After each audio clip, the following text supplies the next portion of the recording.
The year is 1999. In the wilderness of the deep American South, an unsettling event will claim the lives of two young women on their way home from a birthday trip gone wrong. What happened that night and who was behind the events are an ongoing conspiracy to this very day. This is the story of J.B. Beasley and Tracie Hawlett.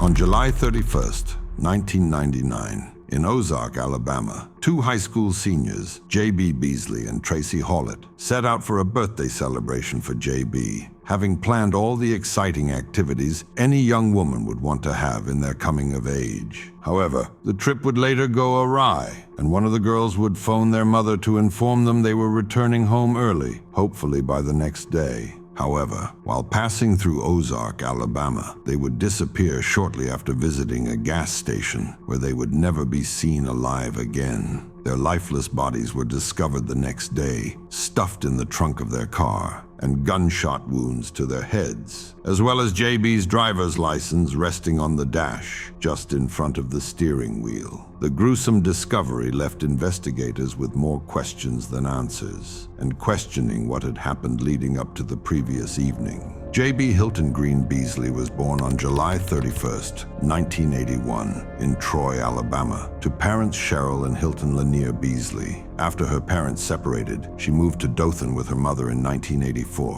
where she thrived in a loving household with her stepfather Joey Bagan and her four sisters. J.B. was known for her plucky and outgoing personality, as well as her involvement in various activities, including cheerleading, dance, piano, and swimming. She even modeled for several agencies alongside her sisters. It was in high school that she met Tracie Hawlett, a fellow cheerleader, and the two quickly became best friends. JB's friend, Tracie Jean Hawlett, was born on March 3rd, 1982, and faced her own share of challenges, as JB had. Her father, a Dothan police officer, died when she was only 5 years old, and her mother later remarried Mike Roberts, who helped raise her. Unlike JB, Tracie was more reserved but deeply caring, always putting others before herself. She was protective of her two younger brothers and excelled academically, regularly earning good grades. On the night of July 31st,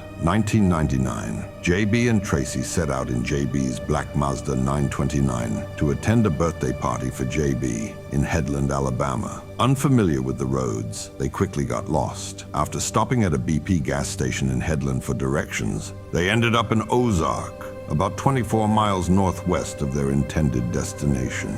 At 11:30 p.m., Tracie called her mother from a payphone at the Big Little store in Ozark, informing her that they were lost, but planning to head back home. Once again, this was the last time anyone heard from them. The next morning, panic set in when Tracie's mother reported her missing. Later that day, police found JB's car parked on Herring Avenue in Ozark. The car was muddy, with the driver's side window partially down and the doors locked. Inside, police found the girls' purses and cash, but no sign of forced entry or struggle. A palm print on the trunk lid suggested something was terribly wrong. Astoundingly, though not amusingly, it took the police a staggering 6 hours to open the locked trunk, to find the girls' lifeless bodies. The initial investigation led police to question multiple suspects, but the case quickly grew cold. Johnny William Barentine, a local resident, came forward with a bizarre story, claiming he had witnessed the murders. After hours of interrogation and multiple inconsistent stories, he was arrested, but later released when his DNA did not match the evidence found at the scene. His confession was ultimately deemed a fabrication in an attempt to claim the reward money. The mishandling of evidence and the reliance on unreliable witness statements hindered the investigation. Eventually, with no further leads or authentic confessions coming forward, the police were forced to shelve the case until further notice. Despite having foreign DNA evidence that did not match any known suspects, the investigation stalled.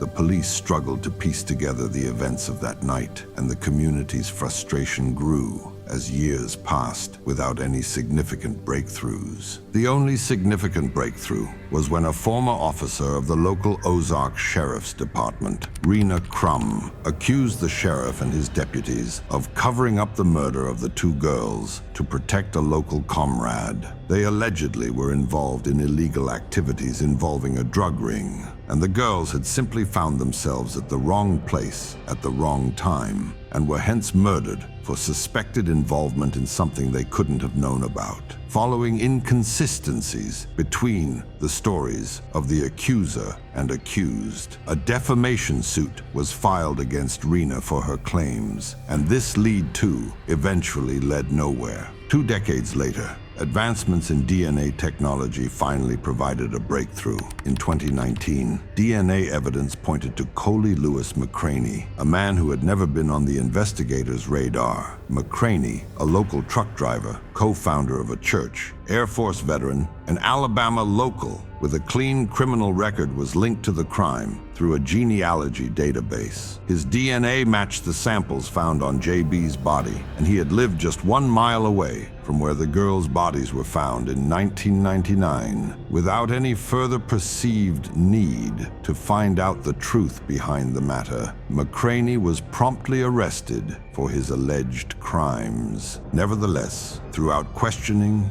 conviction, and arrest, McCraney maintained his innocence and insisted he never knew the girls. Furthermore, the prosecutors never listed any motive for the murder, but proceeded to charge McCraney with 5 counts of capital murder anyway. The revelation of McCraney's involvement brought some closure to the families of JB and Tracie, but it also highlighted the deficiencies in the initial investigation.